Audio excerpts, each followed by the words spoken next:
Okay, I think we can start. Not many people here, but there are still some people are remote. So this is a RADEXT session. In case you in a wrong room, you still have time to change it if you're in the wrong session. And this is Note 12. I believe you have seen it already this week a lot of times, but still consider that every contribution here is subject to Note 12. And this is a reminder about the code of conduct. So please be on point, be polite, do a technical discussion. Okay, so I am Valery Smyslov. My co-chair, Margaret Cullen, she is not present at this session. And Paul, I believe he's on the different session. Yes. So these are some useful links for the slides, Miteka, notes, and Zulip. And we have, well, the sheets are collected, and please don't forget to scan this QR code on the entry to the room or on the mic so that your presence is recorded. And we also need 2 note takers, at least 1 note taker. So any volunteers?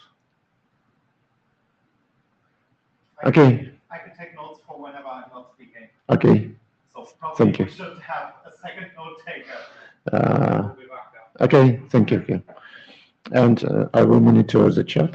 So I think if someone remote will have something to ask, he will write it in the chat. I will relay. Okay, we have quite a packed agenda for today. And any agenda button?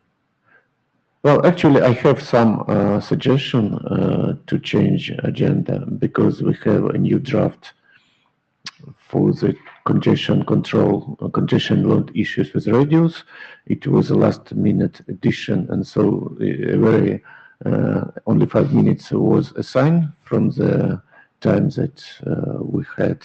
And I just suggest to replace it with status realm and loop prevention because there is nothing interesting about status realm, and just swap them and have more time to discuss congestion control. So any more suggestions? Does anyone agree with this? Sorry, okay. Just to clarify, what's your suggestion? We swap the mitigation and the status realm presentation? Yes, and to get more time for mitigation because status realm is nothing to say, actually. Very little to say. Fine with me. Okay. So any more question? Okay, then let's go with agenda.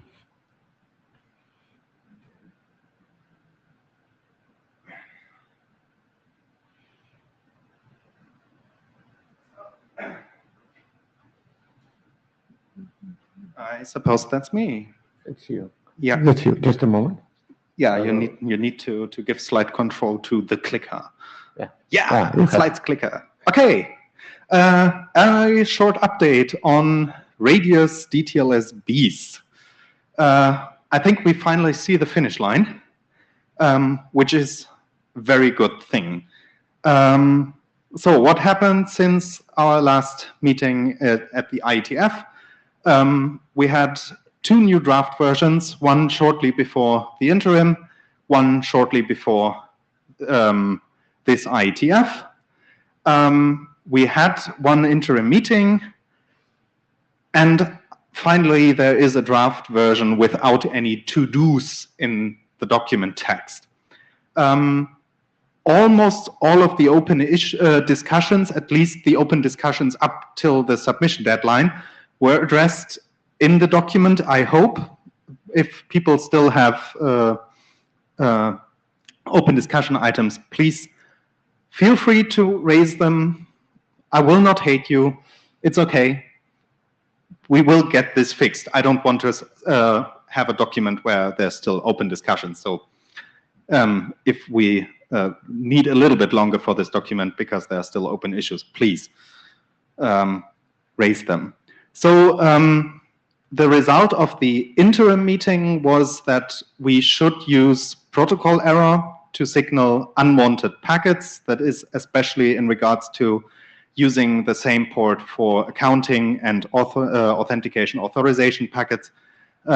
So probably this is better than sending a reject message with an error cause attribute, because the reject packets are relayed all the way back through the proxy chain. A protocol error is per hop by definition.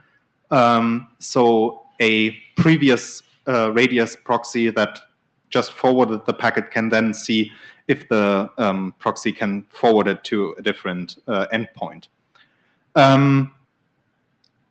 Then we still have the issue of downref for 7585. That's the dynamic peer discovery for radius. We probably don't need to include discussion specific for that in the document. Maybe a 7585 piece is needed, but it's not needed for this draft, so we can probably publish this document before even starting 7585 piece. So the open issues that have been raised and had not been addressed, or that were raised just shortly after the draft submission deadline, we have the issue of mutual authentication via post-handshake messages. So we do the first TLS handshake and establish a secure connection, and then afterwards we do the client authentication part. So we start with a connection that where only the server is authenticated, and then do the client authentication later. This opens up a whole lot of possible bugs in implementations if they do that incorrectly. So the best way forward that was suggested was just forbid not mutually authenticated TLS from the start. So always have mutual authentication from the get-go. I think it's in a pull request on GitHub, the text for that. So please look it over, give some feedback if I made some mistakes in formulating this. Then we have the limited number of TLS records that can be sent over an existing TLS connection. So the problem is that with TLS, every cipher suite has a limited number of TLS records that can be sent over this TLS session without rekeying, because at some point nonces, the chance of a nonce getting to reused is too high if the nonces are completely random. So we should at least look into this. If we want to have TLS connections that stay up for possibly even multiple months, then we need to make sure that we don't get to this watermark and rekey prior to reaching that. Arguably, this should be the responsibility of the TLS library anyway. I'm not sure.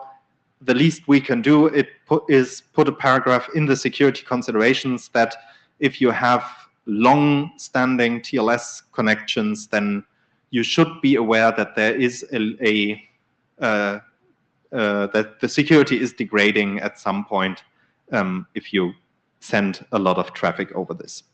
So I think please don't believe these numbers, but what I remembered is if you have a connection that stays open for 1 year, then you can send, I think it was 45 radius packets per minute over that connection until you would reach 24 million packets, which is one of the limits that are there for one of the TLS cipher suites.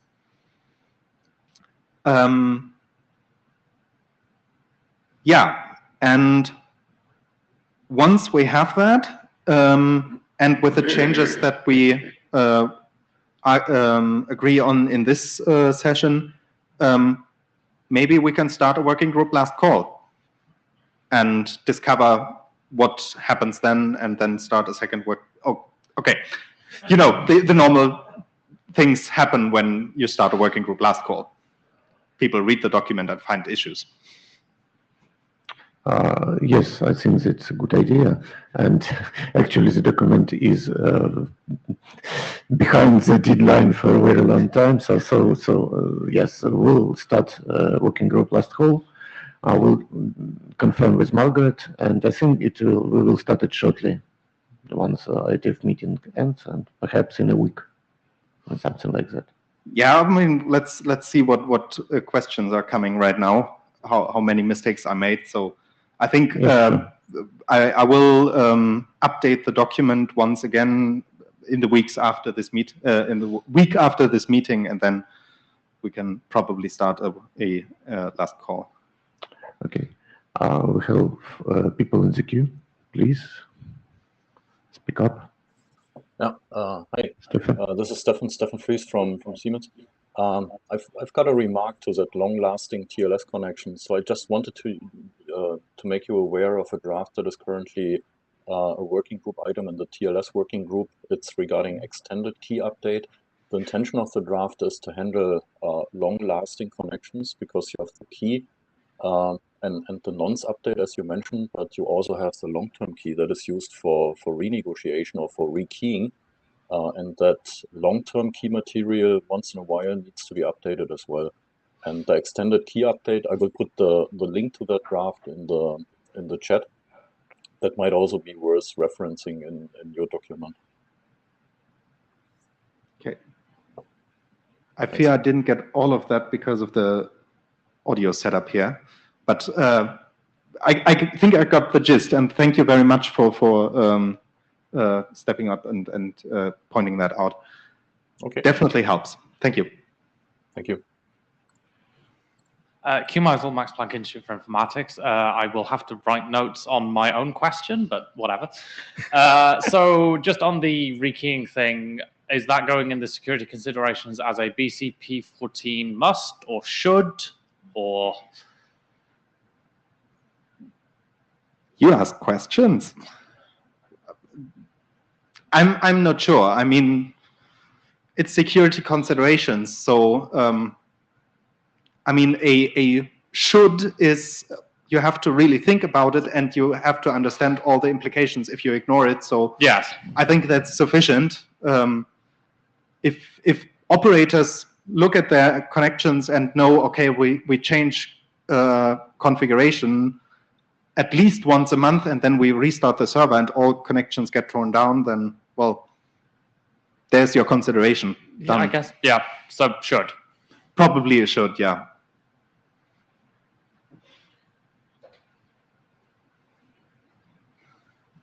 Hello, there we are, this is Alan. I just have one comment about protocol error. It's useful, and the question is, it's probably, well, let me back up.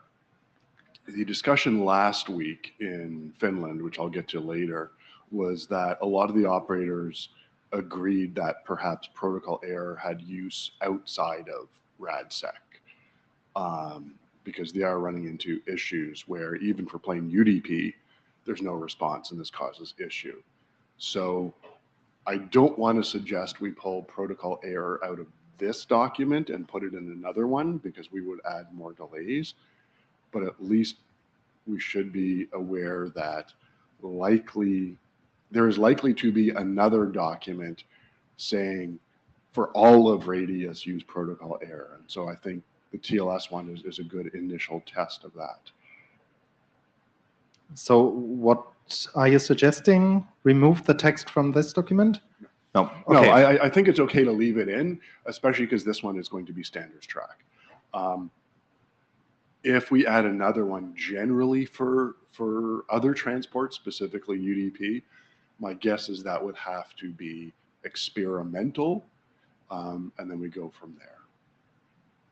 Yeah, sounds good. Okay. And there is also message from the Stefan in the chat. So we should, for long life connection, we should also consider an extended key update in TLS that is currently have a draft, the extended key update that refreshes entropy in the TLS session. Yeah, I'll look at the chat afterwards. So yeah. Okay. So Q, you are in the queue? You still have your hand raised. Do you want to say? That was okay. Okay. I think that's it. That's okay with this draft. And the next one.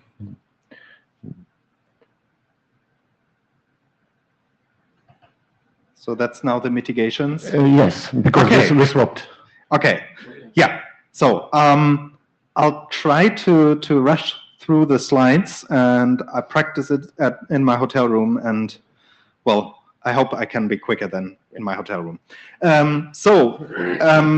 First of all, congestion control, it's a bad name, I know it. It's the first name that came into my mind when I started up this document. The idea is we make the proxy fabric a little bit more robust by making clients back off or tell them to go away at the edge of the network rather than in the core. So as a problem statement, here we have a very simplified radius proxy fabric. So we have the access points on the left side, then we have some radius proxies in the middle, some bigger radius proxies in the middle, and then we have the identity providers on the right side. So this is coming from EduRoam, a common setup. So for example, you have the local installation for EduRoam. In the UK, they get aggregated at the radius proxy and in JISC. Then they send it over to DFN, and DFN splits it up to the German institutions. So if I go to a university in UK, my radius packets for my login will go through all that proxy chain. So now we have a problem. If we have a congestion or any type of issue load related on one of the connections to one of the IDPs, this one gets affects all previous connections as well.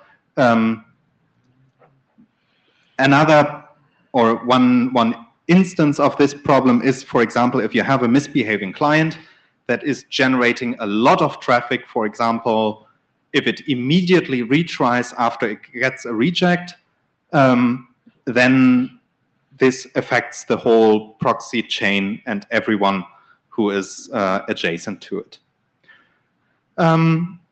So what we have now to mitigate some of these problems, because of course these immediate retries could also be an indication of a brute force attack for the password. So FreeRadius, for example, has the option, the reject delay, which delays a reject for, I think the default setting is 1 second, and you can increase or decrease that. Keeps the client away for this period of time. That's at least the idea. But delaying the reject message also means that the radius request ID is occupied along the whole chain. Everyone has to keep state.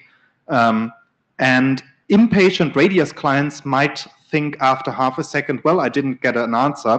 I retransmit my request. Maybe it got lost in translation. So this adds unnecessary load. If we actually know we will reject this packet, we just haven't notified anyone yet. So we can also immediately reject based on username, maybe calling station ID, maybe some other attributes on the identity provider or further along in the proxy chain. One example for that is if you use a comma instead of a dot in the realm, then your username gets unroutable, and the first proxy to catch that can now reject it, but still it's a high load on all proxy elements that are involved in this. So what we came up, I don't say this is a perfect solution. I mean, there has been a lot of arguments already during this week on the mailing list. So our suggested solution is push these countermeasures, if possible, to the edge, to the very beginning of the proxy chain, so that the first proxy who knows, okay, there's something off, can just deal with it and can protect the proxies later in the proxy chain, and does so with two independent methods that can be used depending on the situation. One is a response delay. So we explicitly state in the response, please delay sending the response for this amount of milliseconds, or to request blocking of certain radius request messages based on their attributes. So usually that would be requested by the home server, but since radius is strictly hop by hop, anyone in the proxy chain can add these attributes. So if the national roaming operator sees certain traffic that is known bad, they can also send these attributes. The benefit with EAP, for example, if we have multiple round trips and we know the EAP server is in an overload situation because it is getting hammered with EAP login requests, we can throttle down the EAP clients by just delaying the EAP messages to the client, so that the EAP client doesn't immediately send the next packet. Maybe one instance where this can be useful. So our suggested solution is in the request chain, a capable radius proxy just adds a capability attribute that gets then forwarded up to the home server. Theoretically, also the network access servers, the NAS, can also add this attribute if they implement this functionality. And then on the way back, the IDP requests this, immediately sends the response, but requests that the response be delayed at the latest possibility. So any capable, incapable radius proxy will just forward the attribute unseen.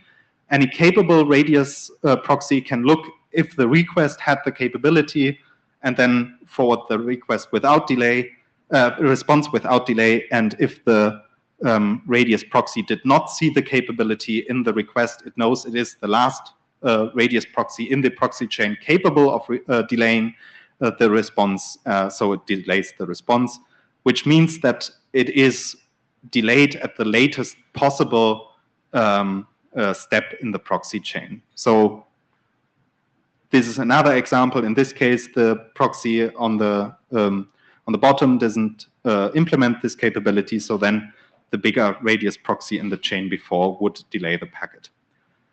So this reduces the load on everything that is on the slide right of the enforcing radius proxy, so that helps with load situations, probably up for discussion.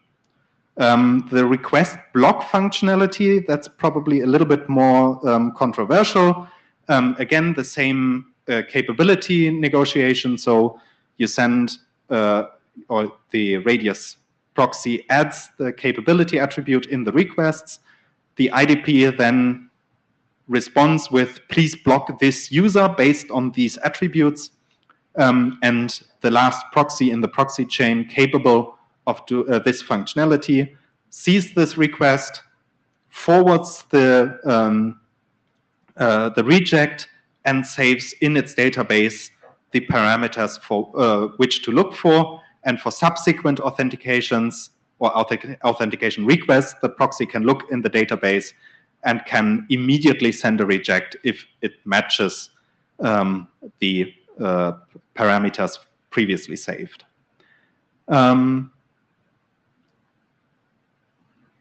Again, the goal of this is not to solve every possible problem or to like really do congestion control and prevent an overload situation.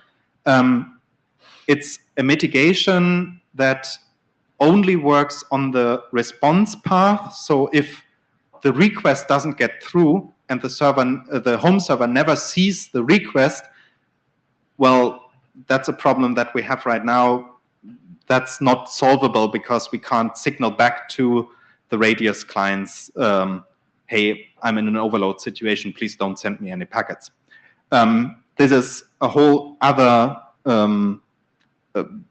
problem space.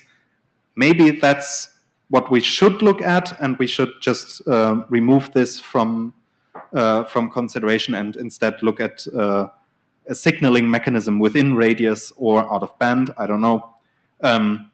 So our goal is to make the existing infrastructure a little bit better, a little bit more robust. So if there are requests for delaying or for blocking users that can't be satisfied, well, that's okay. If at least some of them are satisfied, it still makes the proxy chain a little bit more reliable. I will just go over that one. You can see it in the proceedings then. Yeah, so this is the basic idea of what I typed down in the internet draft during our Radius workshop in Tampere and during the flight. So the first question we should ask is this a problem worth solving in this working group, or should we look at the bigger problem and find more general solutions? So if we decide to look into this at least a little bit more, then probably the first thing to do is to check if congestion control is the right thing, or maybe we should change the name. We definitely should change the name, but to what? And then that's it. And of course, the general question, is it useful to have a general capability attribute, capability negotiation in Radius? Should we patch the protocol in that way? So I think that's the quick run through. I hope I made it in sufficient time, and we still have time for questions and discussion. Okay. So this is Alan. I'll try to summarize the discussion on the list without saying anything wrong, I hope.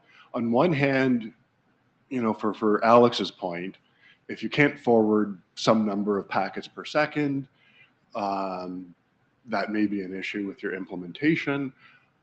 On the other hand, there are known bad traffic, which there's no point in forwarding across the proxy fabric. So eduroam US is running into issues where either an access point or supplicant is hammering the server with thousands of packets a second. Adding more CPU power isn't the answer there. Blocking that is. You know this is bad, so you're interested in blocking that particular account for minutes, perhaps, not hours, not days. So enough that you lower the problem by a couple of orders of magnitude, but not enough that anyone would notice and call the help desk and say, why isn't my password working?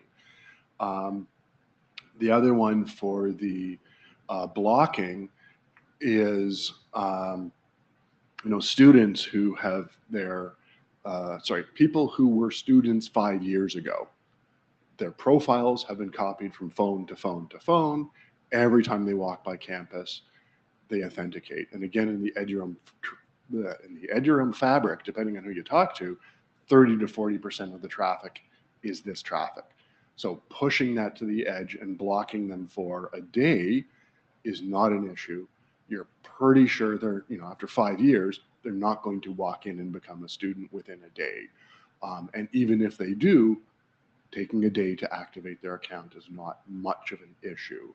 And then the reject delay is really, again, lowering the load on the proxy fabric because it has to keep all these states open. Basically, you have these wires across multiple proxy hops, and you keep all that state open.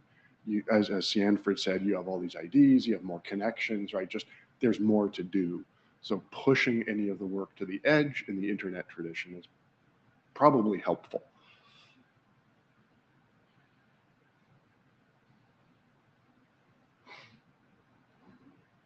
Hi, that's Vadim from Cisco. And my question is, first of all, probably I came from a different domain than eduroam. And to be honest, we also thought about some similar things, except that probably, and I wanted to ask that in the very beginning, and then in the middle, if I'm like, that, and that's the question, did I get it correctly that you said that that's probably not the case for that specific like draft? So the question is, does it make sense for you, for your examples, for example, to back off the nodes, for example, and then so that the node or like for previous radio server in the chain will try to like try another radio server in a deployment.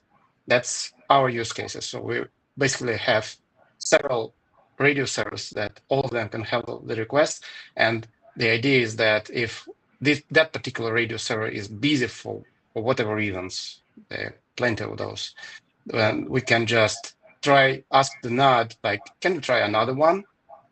And that will solve our, at least, particular use cases. So what do you think about that? Yeah, so I think the question trying another server, if we know the user won't authenticate, then trying another server is not the solution we want to look for here. Because asking another server if they could join will always be a no. So that's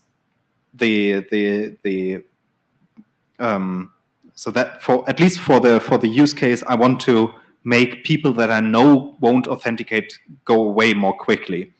For the congestion situation, that might be different.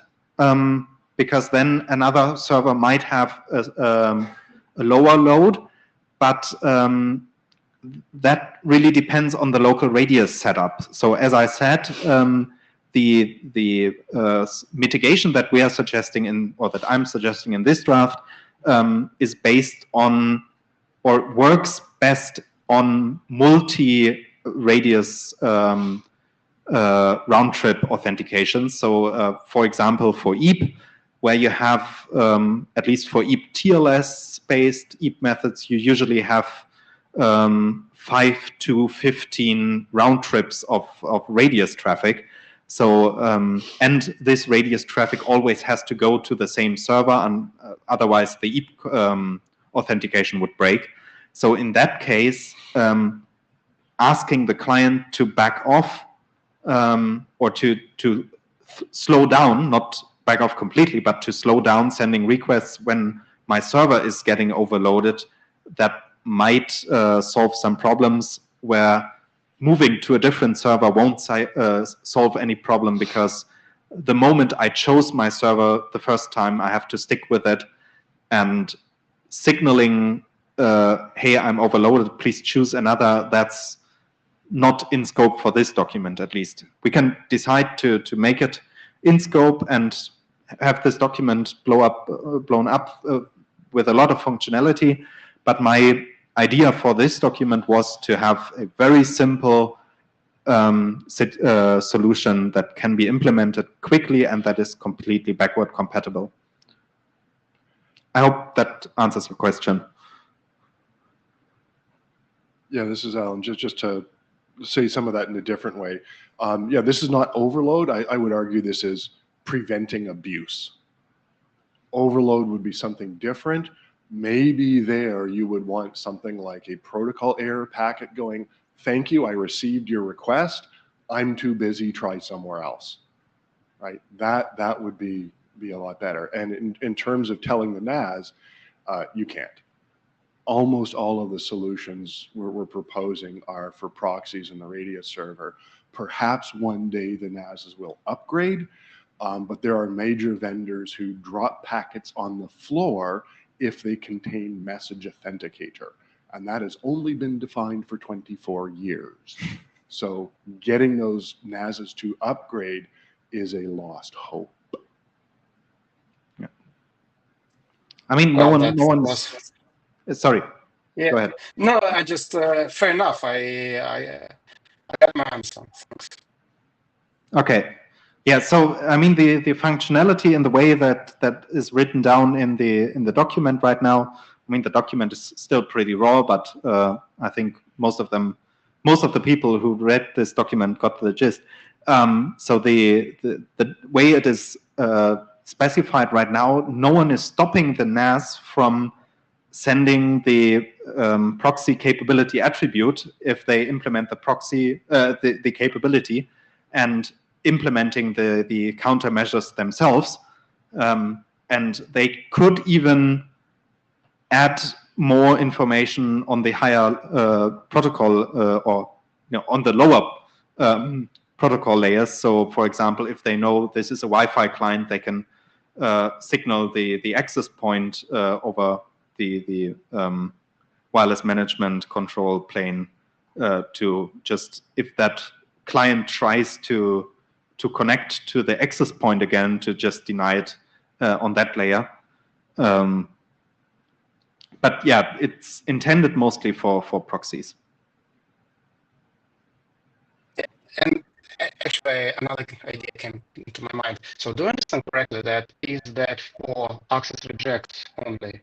And does that make sense to send like the similar attribute for the challenges so that the challenge will be delayed? If not, like. I'm sorry, I didn't get that. So if I understand correctly, delay the challenges. Yeah. For example, we have multiple EP round trips, right? And I'm sending the challenge and say, okay, just I got to. I mean, I can just delay the challenge by myself, right? Yeah, well, that's the. I mean, I intentionally didn't call it reject delay, but response delay. So with any radius response, I can tell the proxy to delay that. So it wouldn't be limited to rejects, but I could also delay the access challenge. And that's exactly what I had in mind for throttling down EAP. So because there the server or the client comes with an access request, and then the server sends an access challenge with the EAP message, and then that goes on for 10 or 15 round trips. So delaying the access challenge is definitely, at least in the way I specified it right now. I can see Alan coming to the mic with a different opinion possibly, but that was one idea that I had. Yeah, this is Alan. I hadn't thought about delaying access challenge. For the use cases we talked about earlier, where you know the user doesn't have an account, there really isn't any reason to delay the challenges. You just reject them immediately. The issue is EAP has no way of saying there is an authenticated reject. And if you look at the EAP RFC, it says you're not supposed to send reject in the middle of an EAP session, but you have no other choice and there's nothing you can do. So I don't know, it might work. I'd have to think about that. Yeah. Thank you. Okay. Okay.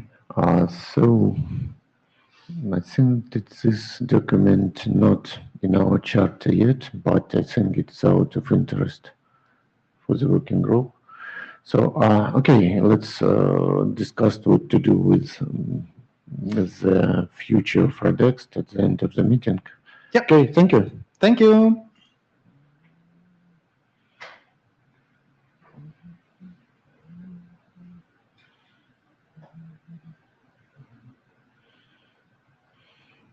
So, Alan? All right. Sorry for my health. I ate something yesterday, apparently, that I'm allergic to. And now I'm just...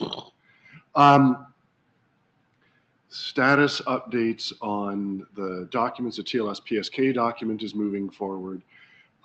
It's in the RFC editor queue, submitted to the ISG for publication, along with the Radius 1.1. No real comments on those, so that's all very positive. The deprecating insecure practices document is pretty much ready to go. There have been very, very few comments on that, along with the reverse COA. So specifically for the reverse COA one, it's implemented in 3 or 4 different products, clients and servers. It seems to work. No comments. Are we ready just to go? I don't know. They seem good enough, and issue a working group last call and push them out. Comments, Stones? So, actually, I think that all this document can be sent to the working group last call, because there's very little discussion on the list, and last call can perhaps stimulate those people who are waiting for the last call to read the document. Okay. I will say that, unfortunately, the deprecating insecure practices document is enormous. That's because it goes into excruciating detail about the blasphemous issue. In part because discussions with various people indicated that if I didn't go into excruciating detail, they would just do whatever they wanted for the security fix, and then security fix wouldn't work. So my apologies there. Okay. Okay.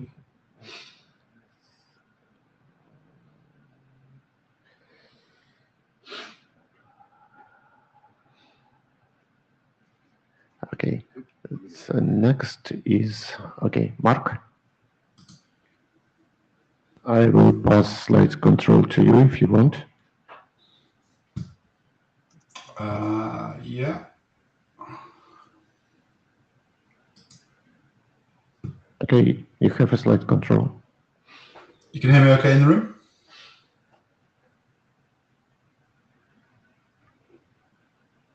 Assuming you can hear me. So thanks, Laurie. This is just an update on Connect Info. We presented back in Dublin, so just some reminder of the motivation. I guess we're seeing increasing adoption of Radius between separate administrative domains without bilateral agreement, in particular around federation, in a more complex environment with multiple overlapping networks, with more diversity in terms of spectrum allocations, 6 GHz, 5 GHz, 2.4. We know everyone wants a great Wi-Fi experience. We think defining a consistent framework is going to help drive that and give people reliable insights into that Wi-Fi experience, then really drives adoption. That's some background. And then here we're looking to try and align with current implementations. So these are just 5 different implementations of Connect Info, all starting with Connect and then adding various elements to the string which follows Connect. And so we thought there was an opportunity to define a syntax which both encompasses the current implementations, but then supports optional key value pairs to address new requirements. And so what we've done is we've defined an ABNF syntax, which we think encompasses the current implementations, but then it is extensible to address new requirements. So the new requirements, for example, allow you to indicate in Connect Info whether you have configured an RSSI min, which is the minimum level of RSSI that you will respond to an association request over Wi-Fi. It can give an indication of the noise that you're experiencing. It can give an indication of In particular, some of these aspects, for example, channel utilization, the algorithm to define channel utilization can be defined at runtime, and therefore you can share information about how you've calculated that. For example, you're calculating, one implementation is calculating channel utilization over 600 seconds, the other one, another one over 300 seconds. So that is the background. So in terms of, the updates since draft 00, we added extensibility to the ABNF just to permit future extensions. We added a section in the security considerations. We think this is particularly important. So let me just read what has been put in the security considerations. It says, this document describes a syntax that enables a Radius client to provide a Radius server information pertaining to the operation of an 802.11 wireless network. The terms agreed between the operator of the Radius client and the operator of the Radius server should include restrictions on the use of such non-personal information by the operator of the Radius server. So this isn't PII data, it's non-personal information, but we're recognizing that there may well be restrictions on the use of non-personal data in particular systems. And then we added a note on the TX bitrate when it's included in stop, just to indicate that this isn't the last rate. It may just always indicate 0 megabits per second in the account status type value stop. So those are the updates since the draft. In terms of the email discussions on the reflector, some from Alan, discussions are on the use of complex data structures and 6929, saying that's a bad idea, but also noting that these implementations, I guess, predate 6929. Another comment from Alan defining changing values, and I guess this is, I guess, a little confusing because 2869 permits connect info in accounting status interim, start, stop, and we see implementations having that use connect info in account interim. So I guess that's another aspect. And then in terms of how to encode the attribute, yeah, why not define a series of attributes? I guess we'll take the feedback here. We were trying to encompass existing implementations. And then we had another one saying, well, why don't we define this just in Yang and then define a CBOR blob, which we pass in a Radius attribute and then use Yang to decode that with a pointer to IETF interfaces. I don't think there is a Yang model that exists today that defines this information. I went looking in Open Wi-Fi and various different places. So I don't think that Yang model exists. And I guess the same issue exists of sending a Yang blob, which then needs to be decoded, compared with a string that then needs to be decoded.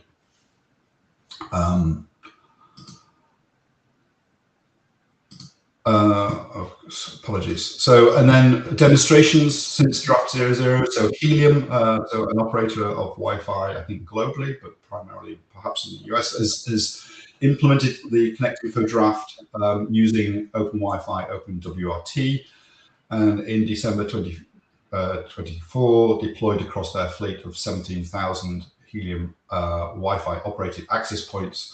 And here you can see a histogram just on the RSSI data connected from 2 access points over a 24-hour period to indicate what insights you can get from this Connect Info type information. You can see the dark blue access point has I guess, a histogram of lower RSSI compared to the blue, indicating, I guess, the experience that you're getting on the light blue access point should be superior to the one that you're getting on the dark blue access point.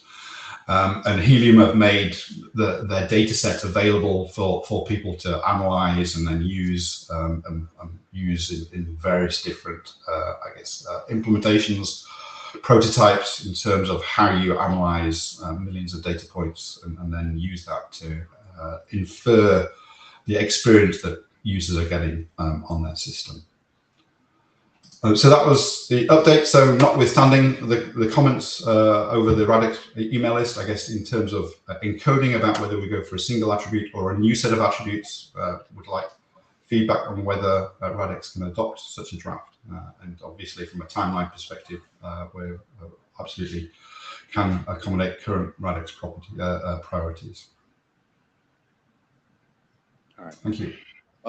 This is Alan. So, notwithstanding 6929, if you're publishing this as an informational document that this is what the WBA has done, there shouldn't be any issue with that so far as I know. It's just if you want to define this as a standard, then 6929 applies, et cetera, et cetera. And then in terms of changing connect info, I would say that 2865 and 2866 and the other ones don't say a whole lot about anything. So arguably, they don't forbid changing connect info, but I don't recall any accounting schema in the last while other than this WBA one, which would allow it. That being said, if this is a WBA thing and you just go, well, we're going to do this and therefore you need to update your accounting schema, why not? So I think it's fine. I don't know we could unfortunately accept it as a working group document, but if it's an individual document and publishes informational and the RADEXT working group is okay with it, I don't see why anyone else would object. Okay. Thanks, Paul. Okay. So no one in the queue.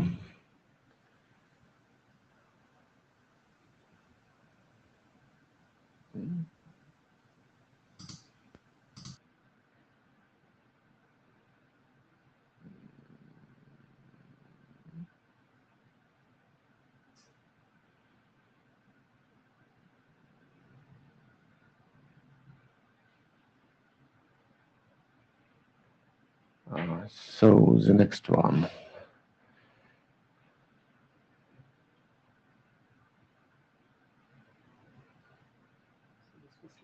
Yes, it works. Okay, an update on the.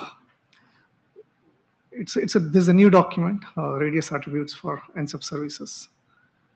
I did give an update in the previous IETF meeting, but at the time we didn't have a IETF document yet. Now we have we published the ID, draft Kundavali RADPC. So some background, I think it is all about bringing emergency services to Wi-Fi. If you look at what are those services today, if you look at 911 calling or emergency calling is one. And there's priority services, meaning in a Katrina kind of situations, in emergency situations, the emergency personnel, when they walk into in those environments, will they have prioritized access to the network? That's NSEP services widely supported globally in cellular architectures. And another type of service is public warning system notification, PWS system, right? So these are all available in cellular, but not on Wi-Fi. So there is interest both from the regulators and also from the community for bringing these services to Wi-Fi. I think the question is why Wi-Fi is available in everywhere. You go into an indoor environment, there may not be a cellular signal, but there is Wi-Fi, right? Now, we also look at the maturity in Wi-Fi from where we started 25 years back. Now, there's a mature QoS infrastructure.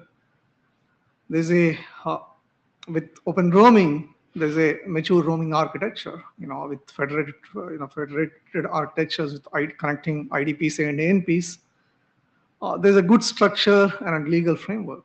So with all of this, I think what it's giving us a proper framework for bringing in these kind of services. That previously was not there. I think that's the motivation, right? I think now focusing on this document is about the NSEP services, meaning like, there's an emergency situation. In that, there's emergency, in that situation, there's emergency personnel trying to attend to that situation. Can they have, everybody's trying to access the media or network, but the objective here is they should have prioritized access because they can save life, right? So that's the background. Now, so overall, I think it's now, if you look at, these are all on a country basis, right? In the US, there's a structure around this, right? In other countries, there's a proper there's a proper framework authorizing the network provider to enable this service. I think that's an important consideration because there's a legal framework or a document, authorizing the entities to provide that.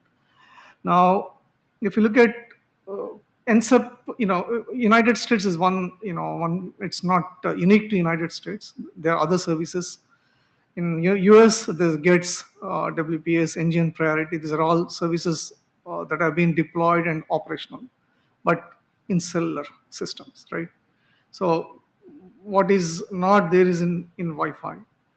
With that, again, what gives them the provider to enable this, in US, in United States, in the executive order, which 13618, it says that yes, an operator can enable these services. So there's a, the framework is there. Now, a few bit more details now, but in other countries, if you look at in Belgium, there's Blue Light Mobile, there's Republic, there's Mobile Crisis Communications. In other countries, in Japan or Canada, UK, there are other services available. Similar services are available. Now, with IEEE as defined, on the 82.11 access, they have defined something called EPCS, Emergency Preparedness Communication Service, meaning at a medium level, when an emergency priority user comes in, they'll be able to assert that, look, I'm an emergency user, access point, I'm requesting you to give me prioritized access. They have defined the semantics around that. What the access point in those situations, what it does is, it allows a different EDCA parameters. EDCA is essentially in Wi-Fi, it's a low-level stuff, but I try to transmit something, if there's a congestion, I back off, and I come back again. Now, for an EPCS user, emergency user, the back off, the values are much improved, meaning there's a, by virtue of using better EDCA parameters, I'll have better access to the medium compared to non-EPCS users. So at a medium level, these semantics are there. But what was missing is essentially a legal frame or the authorization structure. I think when this was specified in IEEE and when they was trying to certify it in WFA, the discussion came up, okay, on what basis an ANP decides it should allow EPCS access or not, right? I think that's where the authorization structure is missing. In cellular, the authorization structure is there because, let's say, take a provider like Verizon or AT&T, they have backend interfaces to the regulator. Through that, through subscription and say, okay, there's an emergency personnel with a SIM card comes in and says, hey, I'm an emergency user. But what allows is truly, the backend interfaces and subscription, which says that, yeah, he's an emergency, she is an emergency user. I'm going to give prioritized access. So the authorization structure is missing, but what is defined in IEEE is like, the ability to discover priority services, right? When to request, right? Request response, like, the semantics at 82 level are specified. The missing components are the authorization structure. That's where we are here. I think if you look at the left side block, the protocol is there, but the right side block, the interfaces to IDP, that's where the authorization structure, that is missing. So we are here to standardize those attributes, and WBA is doing this work. They're defining the end-to-end system, right? Publishing papers on this, right? Now, but we need the elements for building the authorization control. I think at the end, if you look at this picture, it mimics the cellular structure. Cellular, there's a operator and the backend interfaces to the regulator, right? The authorizing agent. Here exactly, we are mimicking the same thing, but on a Wi-Fi medium. So there's a device, there's an ANP, there's an IDP with the authorizing agent, right? Cellular device in operator and backend authorizing agent. So it's exactly, structurally, it's exactly the same thing. Now, what happens, I think just as an FYI, what happens once a priority is enabled? On the upstream side, like I said, because of the EDCA parameters, the station will have better access to the medium. On the downlink side, the access point will prioritize, it prioritizes EPCS traffic or other traffic, and it will have a faster transmission rate. And by virtue of that, EPCS flows will have much better access. That is at the traffic flow level. This is how it works. Bit more details. We are not going to, as an FYI, more on on the EDCA. How is it? What are all the parameters? Just 2 slides on just informative, but we are not going to discuss them here. Now, coming back to the authorization structure, how do we want to bring it in? There's a end device. There's an EPCS enabled or priority services enabled access network or access point, and AAA, and the backend, the authorizing agent entity. When a client device connects, it asserts it's from the realm and other things. The ANP knows that this is an entity. Two things, the user can present the at realm and other things, but that's a standard thing. But a device will be able to request using EPCS, will be able to request priority services. Now in the when the device connects through EAP identity request response, the AAP triggers the access request. In that, we are defining few new attributes, mainly the EPCS capability indication that will be signaled to the AAA, and the EAP dialog, and finally in the access accept, what comes out from the AAA is an EPCS subscription info. In that, essentially it provides, I'm authorizing this device for EPCS access. Hey, access network, do allow that, right? I am the entity, I'm the entity responsible for this realm, and I'm authorizing this user. That way, the ANP is not, just by the access grant from the AAA is enabling this service. That's the flow. Now, if you look at what the attributes that we want, EPCS capability indication is one thing. It is saying that the NAS to indicate to the radius server that it's EPCS capable. This is one thing, and then the second one is EPCS regulatory info, because we have countries, in many cases IDP may be supporting multiple regulatory domains. In that, we want to be careful. We want the regulatory info to be conveyed back to the ANP, so that's why we put it in. This is the regulatory info. The third element is the subscription info. I think this is truly, what it provides is, in one sense, a grant along with access accept. When this attribute is present, it says, yes, I'm authorizing this user for priority services, and this is the priority level. So priority levels, again, we are pretty much, mimicking what is in the cellular.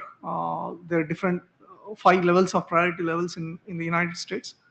We are pretty much, exactly keeping structurally, semantically the same. That way, backend interfaces don't change if, everything remains the same.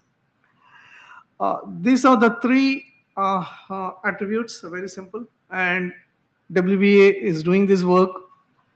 And we have an implementation, Paraton Labs, they have an implementation. We were planning to do an IETF hackathon in this, but for some reason, last minute changes, we couldn't do this.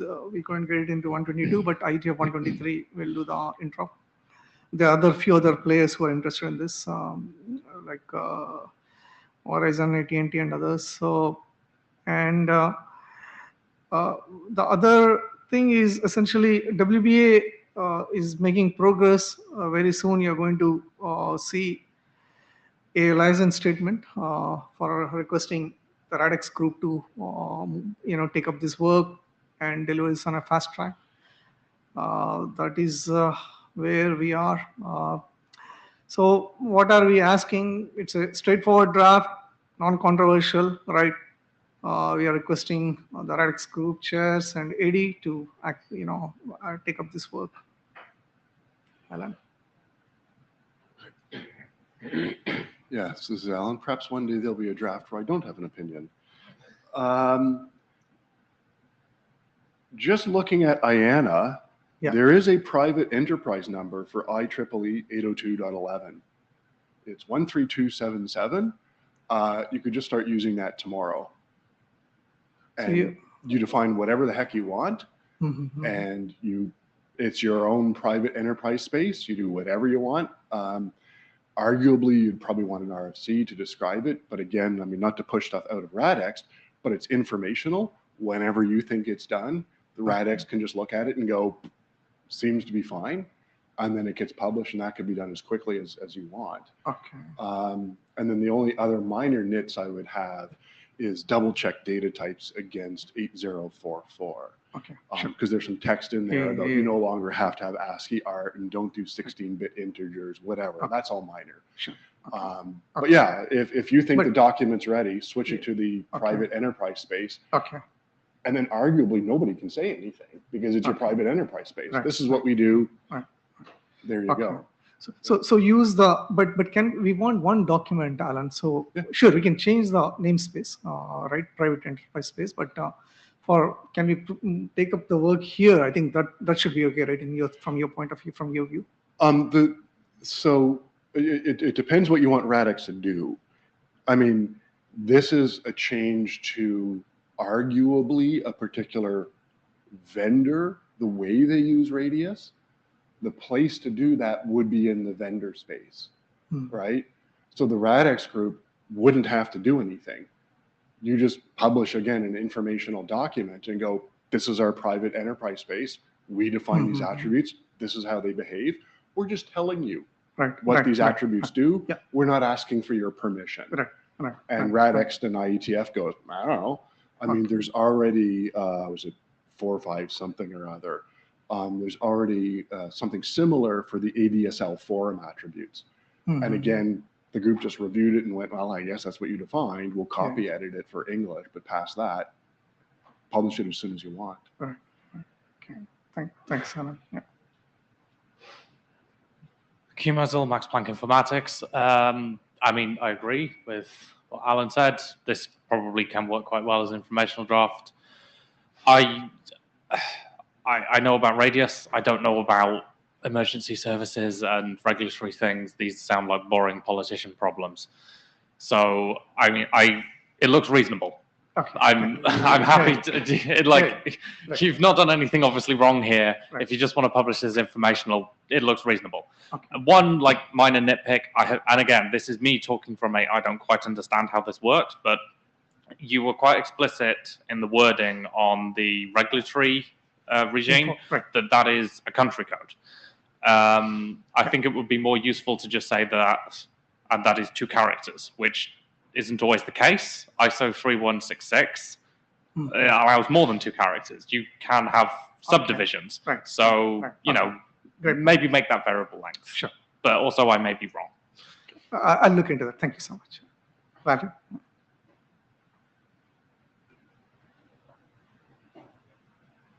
So Valery Smyslov speaking as individual. So the difference, if you published your draft with independent submission informational RFC, while you call for adoption, is that if you ask for adoption in RADEXT group, you will lose control over your draft. So if you want to just document the existing solution, and you doesn't want to change anything in your draft, then you can go to the independent submission editor, publish information RFC, and describe, we are doing Z, and Z. But if you want RADEXT group to have control over your draft and to perhaps make some changes, perhaps make some discussion whether it is worth to do this way or this way, then you should ask for adoption, but then you will lose control. Okay, no, that's fine. Well, thank you for that feedback. I think yeah, we do want some specification because we are trying to move the industry as well. I think one thing is there's interest globally, and if there's proper reviews, it will help. So keeping information is totally okay, but on a individual stream, in the past I tried individual stream. It's always difficult. It was not easy. It takes long time on that. So I prefer if this group takes it up, I'll have, there's domain experts here, right? We get proper feedback. I want to move it here. That would be my preference, actually. Yes, but it will be a bit longer than if you take an independent submission, because that's fine. I understand. Yeah, Alan. Yeah. Hi, Vadim from Cisco. And first of all, I'm not really familiar with that services. That was quite interesting. And the question is not about the draft itself, but rather like the approach that we should take. Do you understand correctly that if, for example, I do not authenticate it to the network, then I will not be able to consume these emergency services? I'm trying to understand that point. So a device comes in. I think the way this works is, the device explicitly seeks, prioritized access to the medium. So the invocation is from the client initiated. The invocation is explicitly, the client has to explicitly invoke this request for this service. Yeah, but right, and then you need to pass the IP authentication, right? And then the authorization result will be based on the IP authentication that the IP authentication passed, or not. So, meaning, I understand that your draft says nothing about that, and that's why I'm asking. Like, the assumption is that I passed the IP authentication, and based on the IP, I'm authenticated, I'm authorized, and I'm adding this emergency service authorization attribute, whatever. In radius response. Right. This is based on it's not a free access. Yeah, it's an identity verification. Yes. If I understood your question correctly, yes. Yeah. So this is Alan. To answer Vadim's comment too, there was a push quite a while ago for 3G to have basically unauthenticated access to emergency services. And I believe most of that got turned off because it was being abused. So people have to be authenticated. Absolutely. And then in terms of the comments about timing, Valerie's right. If you try and get this through RADEXT, we have to update the charter, et cetera, et cetera, et cetera. If you go through an independent submissions, the only blocking point then is a RADEXT review. And if RADEXT goes, yeah, it seems fine, there's no reason why it can't be published as quickly as you want. Thanks, Alan. But even the independent stream, that process is extremely slow. I think we published some open roaming document almost a year back. Still, it's not. Well, so I guess the question then is, where does that delay come from? I believe a good chunk of that delay comes from the RFC editor. They have a lot of documents. The nice thing is, if you have a draft that is in the RFC editor queue, it's your draft, it's your space. You can take all these attributes, put them in a dictionary, hand them to everyone. You do not need an RFC to add your own dictionary. And basically the day you decide you finish defining those attributes is the day everyone starts using them. And perhaps one day, eventually, the RFC is published. Yeah, so realistically, it can take days for you to get this done. It's your own space. Okay. Yeah, thanks. I'll discuss among the authors and also the chairs. And, okay. Thank you so much. Q, again, just briefly. Yes, it will take years to get something through the RFC editor. It will take longer to get something through this working group. I got a draft through a different working group in 2 years, and that was fast. Thanks.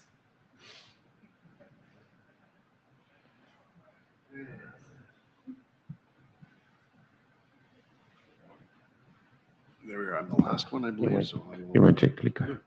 I'll put the mic up where I can reach it. Yeah, so this came about because I noticed that Finland was halfway between Ottawa and Thailand. I thought I could go visit the Radiator people, and then it quickly got bigger after that. Hosted by me and them, we actually had people attend, which is a little weird. Both in, I mean, yeah, we had an in-person day and a virtual day. But both for its radius, I mean, nobody cares, right? Except the hardcore people, and it's Tampere, Finland. So who's going to go to this, weird location for this weird protocol? Turns out a lot of people, because they care. Because as we've seen with Yanford's draft and other things, there's a lot of problems with radius. I don't know if anyone's noticed, but radius is broken. Yeah, 2865, proxying is the subject of ongoing research. What research has been done? And the answer is nothing. Nobody talks about it. Perhaps it's time to actually talk about it. Write it down. There's other issues with radius, accounting. I know the WBA has put a lot of work into quantifying how bad accounting is. There may be, I say this for SEC reasons, there may be revenue recognition implications which hit your bottom line and legal implications. The accounting data you are getting is likely to be wrong. And if you're billing users based on it, words like class action come to mind, and nobody likes those words. Lawyers like those words. Lawyers like those words.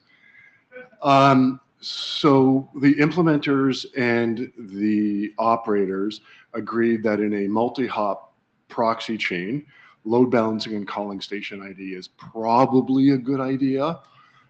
It's simple. You know the MAC address is not going to change in the middle of an EAP session. So broadly speaking, those packets will take the same path through the network. What you want when you're sending packets from A to B is arguably a wire or something that looks like a wire, so that all the packets share the same resources, they share the same congestion, etc. If you just randomly send packets through the network, you have a lot of other issues. Another issue, so for that, sending them all along the same chain is a good idea.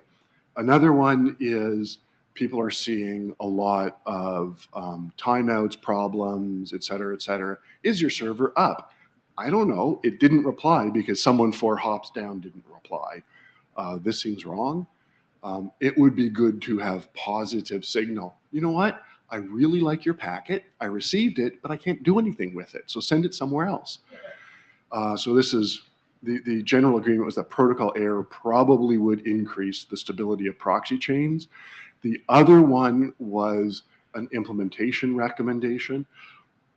There seems to be interaction effects between supplicant retransmits and proxy failovers. And if they're at about the same length of time, then you have issues where the supplicants retransmit at the same time proxies fail over, and you have, details don't matter, but you have interaction effects and there are problems. So the suggestion there would be to lower the proxy timeouts to much lower than the supplicant retransmits. It's probably better to send rejects rather than just dropping sessions in the middle. Paul Deckers from surf.nl noticed that depending on the Radius server implementation, you may or may not get rejects, or you may get sessions going away. And the question then is there something going wrong with the Radius server that it's not sending rejects? After some digging, it looks like what's happening is some implementations, when your client certificate is wrong or your credentials are invalid, will send a TLS alert in an access challenge, and then the client goes away. Other implementations will go, you know what, your session's wrong, click, here's a reject. If you don't send a reject, then the home server and various other things have to maintain the state for open sessions because there's no positive signal that the session has gone away. So any kind of positive signals would be good. And the last 2 points here are for Yanford's document. So how this affects RADEXT, I hope everyone agreed to join RADEXT and participate. The consensus there as to who would be willing to do work, which is always a good idea. There probably is going to be a proxy best practices document being written in conjunction with multiple implementers and operators saying, hey, this is what we found works, this is what doesn't work. We probably want to have some protocol changes require as an, well, not require, as an experimental draft, send protocol error for UDP. All the implementers agree this would be relatively straightforward. And the operators believe that this would help with signaling internally. And then again, Yanford's document, Margaret also had a point which was good. Rather than trying to rev the radius protocol, which there is some point to doing that because they were written in the 90s and are much more vague than RFCs are today, there may be a better approach, which is writing 2 documents, which is requirements for radius clients and radius servers. I would argue, the first item should be don't be stupid. That apparently needs saying. But rather than revving the protocol, you just go, hey, here's a bunch of stuff you need to do. Things like for accounting packets, don't send 10,000 accounting packets every 5 minutes. There are multiple vendors that do this. I think that's it. Okay, thank you. So any questions, comments? The hope is to have more people show up and actually contribute to the drafts. Because if my name goes on documents, that's great. But if 6 people's names go on the documents, then it's a lot more believable that there's a bunch of people behind it. Manfred. Yeah. Being a participant of that workshop, that was very great. It was very nice. Thank you for organizing again. I would argue that the protocol error document should not be an experimental, but instead go for proposed standard right away. We have enough experimental standards, and apparently it takes 10+ years to get them from experimental to proposed standard, speaking as author of a BIS document. Cough. Yeah, I'm sure it's just up to the working group. Okay, so the only final thing about this for Valerie is, as we get the current documents finished, we may need to recharter to add these documents. Yes, that's what I wanted to say. So actually, with regard to the RADEXT current state, we have still 4 working group documents, but all of them are ready for working group last call. So we are hopefully issue working group last call soon, unless something very dramatic happens during working group last call that I personally don't expect. We'll be able to send this for document to ISG before next IETF meeting. And at the point, we'll have all our charter done, except for one item that is extending 8-bit identification. But we discussed this with Alan and agreed that it is already in the LPN negotiation document. So there is no separate draft for this. Oh, Alan? Yeah, and this is just a formality. I thought we had said something on the list, but it may be good to post a message to the list going, hey, this thing's on the charter. Do we formally want to remove it? Because it's a proposal from many years ago. It's complicated. It's 2025. Let's kill UDP and just use TLS. Okay. So all the other charter would be completed.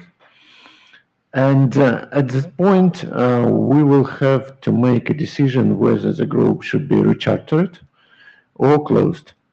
So from what I've seen, there is still an interest in the working group to continue work, looking at this list of possible items. What, as a chair, what do I want? I want to have some candidate documents be written, not perhaps in a week, but soon.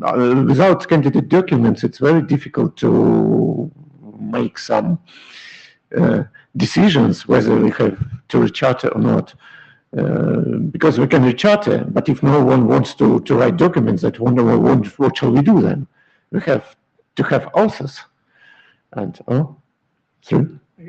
Yeah, I think my feedback, I think Radius, there's so many, we depend on Radius extensively. There'll always be new extensions, right?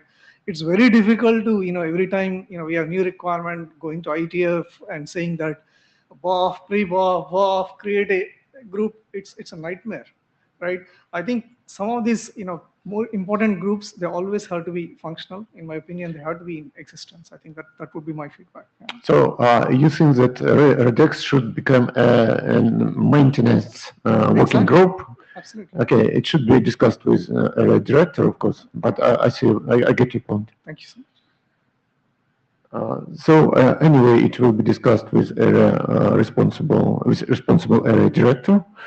And I think that once we have some, it should be discussed at the list too, as a proposed new working group items that can be included in the new charter when we decide to recharter. So please send your proposal to the list, and if there are some candidate documents, it will be really great. So we will have something to base our decision on. So I think that's all. We are 3 minutes before the schedule. So open mic.